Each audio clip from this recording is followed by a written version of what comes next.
Hello students, continuing further your chapter 6, now we move to part 3. Now the next topic that we have is basically your conservation of plants, plant and animal life, right? Now again in the previous videos we have seen like there were many reasons जिसके कारण आपकी plant और animal life या indirectly आपकी biodiversity पे impact कर रहे थे. तो हम कैसे इसको मिनिमाइज कर सकते हैं या फिर कैसे हम लोग कंजर्व कर सकते हैं बेसिकली एक पर्टिकुलर एरिया को. तो इससे कुछ सिंपल स्टेप्स हैं. First is your reforestation. अब रिफॉरेस्टेशन का मतलब क्या है? It's completely opposite to that of your deforestation. कि भाई अगर आप पेड़ बड़े पैमाने पे काट रहे हैं तो वो हो गया आपका डिफॉरेस्टेशन. और अगर कहीं बड़े स्केल पे आप एक साथ प्लांट्स लगा रहे हैं, पेड़ पौधे लगा रहे हैं, that is called as reforestation.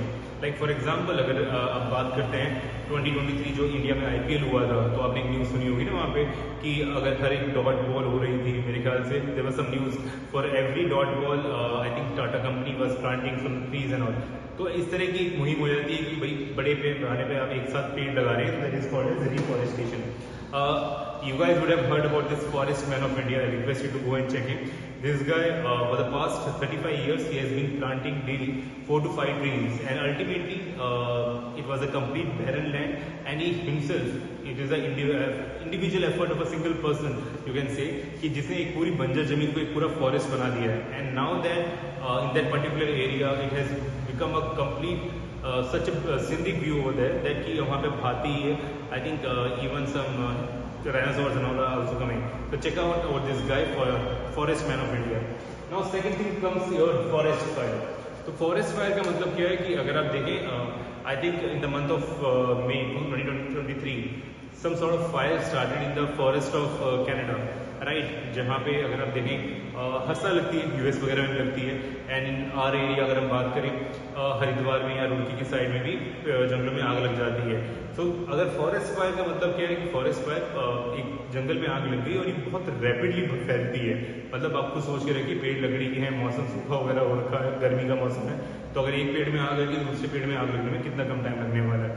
तो अगर फॉरेस्ट फायर वगैरह होती तो इनसे प्रोटेक्शन करने की हमारे पास प्रॉपर मेजर्स होने चाहिए. Then third is your strict rules by the government. इसका मतलब क्या हो गया कि देखिए अगर कोई भी जाके अगर आप थोड़े बड़े हो जाएंगे तो आप पढ़ेंगे एक गवर्नमेंट की ब्रांच है जिसे बोलते हैं IFS, इंडियन फॉरेस्ट सर्विसेज. तो वहाँ पे क्या होता है कि फॉरेस्ट ऑफिसर्स होते हैं और basically they are against any sort of cutting of trees और हंटिंग ऑफ एनिमल्स.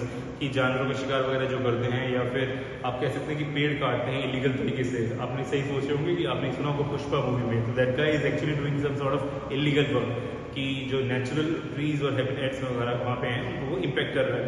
तो गवर्नमेंट के स्ट्रिक्ट रूल्स होने चाहिए. Then last one is again you can say ये तो कम्युनिटी लेवल पे हो जाएगा और ये इंडिविजुअल लेवल पे ये आता है कि जितना हो सके उतना कम इस्तेमाल करें, राइट? कि लकड़ी पे डिपेंडेंसी हमारी थोड़ी कम होनी चाहिए, तभी जाके हम एक तरीके से कह सकते हैं कि हम कंजर्व कर पाएंगे अपने प्लांट और एनिमल लाइफ को. Ultimately will be conserving our biodiversity.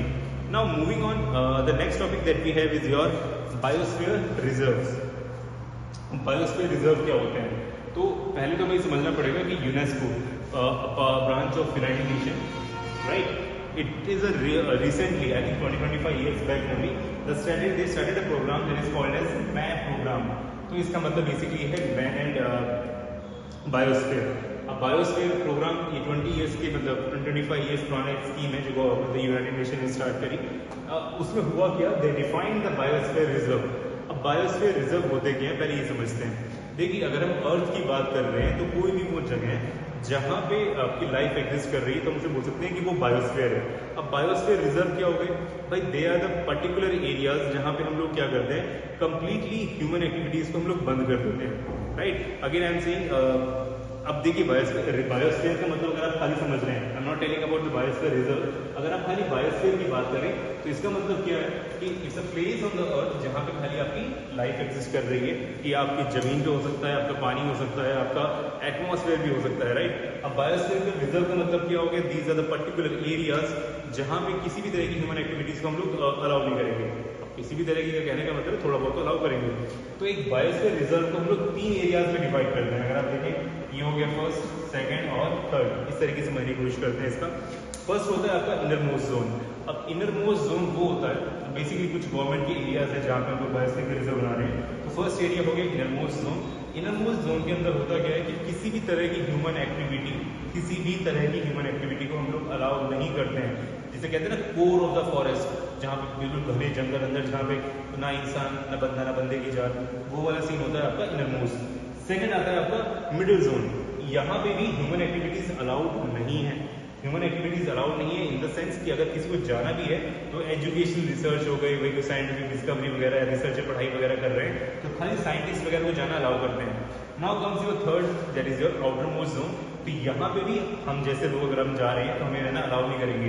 जो ट्राइबल, जो नेटिव पीपल होते हैं वहाँ पे रहने वाले, उनको रहने की आज़ादी है खाली वहाँ पे। अगर ऐसा नहीं है कि हम जाते हैं किसी बायोस्फीयर रिजर्व में और एक घर बनाने लग जाए तो हमें अलाउड नहीं करेंगे।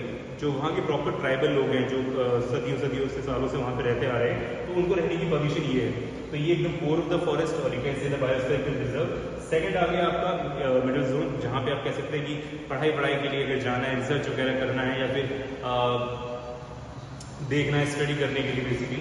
थर्ड हो गया ट्राइबल पीपल के लिए रहने के लिए हो गया।